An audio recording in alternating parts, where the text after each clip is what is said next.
गेल्या 10 दिवसांपासून धनगर नेते दीपक बोराडे यांचं एसटीच्या आरक्षणासाठी आझाद मैदानात उपोषण सुरू आहे। त्या उपोषणाला काल मराठा नेते मनोज जरांगे यांनीही भेट देऊन पाठिंबा दिलाय।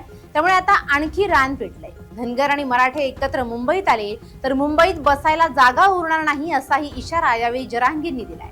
त्यामुळे महाराष्ट्राच्या राजकारणात सध्या आरक्षणाचं वारं वेगाने वाहत आहे। मराठा आरक्षणाचे प्रणेते मनोज जरांगे पाटील यांनी आता धनगर आरक्षणाच्या मुद्द्यावरही आपली भूमिका स्पष्ट केली असून धनगर समाजाच्या वेदना आणि संघर्षाला आपला पाठिंबा दर्शवलाय। धनगर समाज जर एकवटला तर एका दिवसात आरक्षण मिळेल असं विधान करत त्यांनी नव्या राजकीय समीकरणाचे संकेत दिले आहेत। दुसरीकडे धनगर नेते दीपक बोराडे यांनीही आरक्षणासाठी आरपारच्या लढाईची घोषणा केली आहे।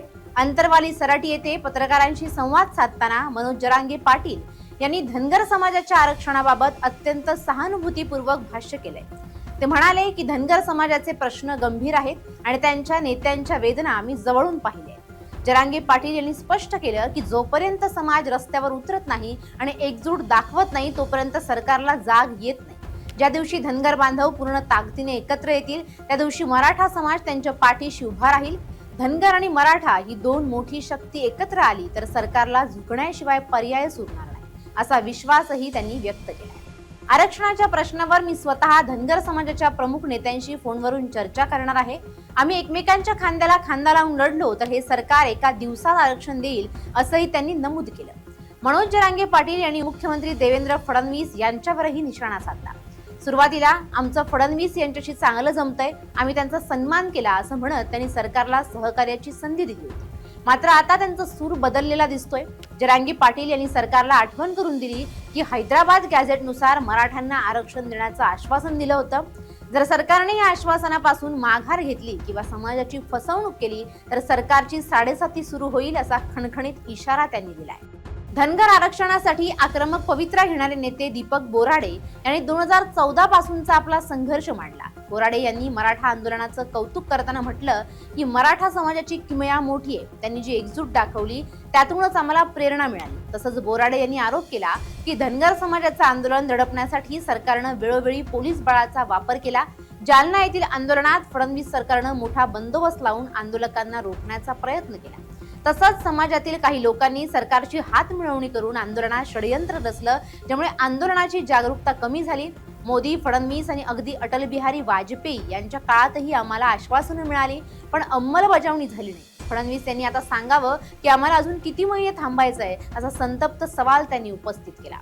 मी भगतसिंग यांना मानणारा माणूस आहे, माझ्या भूमिकेवर मी ठाम आहे असं म्हणत त्यांनी शेवटपर्यंत लढण्याचा निर्धार व्यक्त केला। अर्जुन खोतकर यांनीही अधिवेशनात हा प्रश्न मांडून सरकारचं लक्ष वेधलं होतं। जरांगे पाटील यांनी समाजात फूट पाडणाऱ्या प्रवृत्तीवरही टीका केली।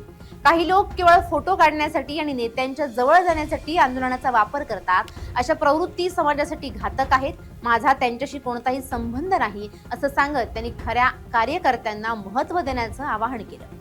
मराठा आणि धनगर या दोन्ही समाजांनी आता आरपारची लढाई लढण्याचं ठरवलं। कायदा आणि सुव्यवस्था बिघडणार नाही याची काळजी घेत असतानाच आपल्या हक्कासाठी मागे हटणार नाही असा सूर दोन्ही बाजूंनी उमटतोय।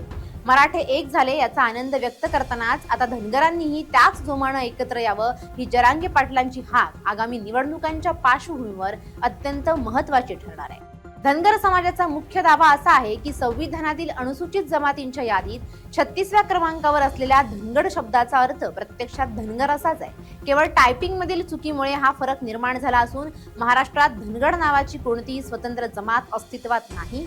सध्या धनगर समाज भटक्या जमाती क म्हणजेच NTC प्रवर्गात असून त्यांना 3.5% आरक्षण मिळतं, मात्र त्यांना 7% ST कोट्यात समावेश हवा आहे। फेब्रुवारी 2024 मध्ये मुंबई उच्च न्यायालयाने धनगर समाजाला ST दर्जा देण्याची मागणी करणारी याचिका फेटाळून लावली होती। त्यानंतर एप्रिल 2024 मध्ये सर्वोच्च न्यायालयानेही उच्च न्यायालयाचा हा निर्णय कायम ठेवला, ज्यामुळे समाजाला मोठा कायदेशीर धक्का बसलाय। धनगर समाजाला ST प्रवर्गात समाविष्ट केल्यास मूळ आदिवासींच्या आरक्षणावर गदा येईल या भीतीने आदिवासी संघटनांनी या मागणीला तीव्र विरोध दर्शवलाय।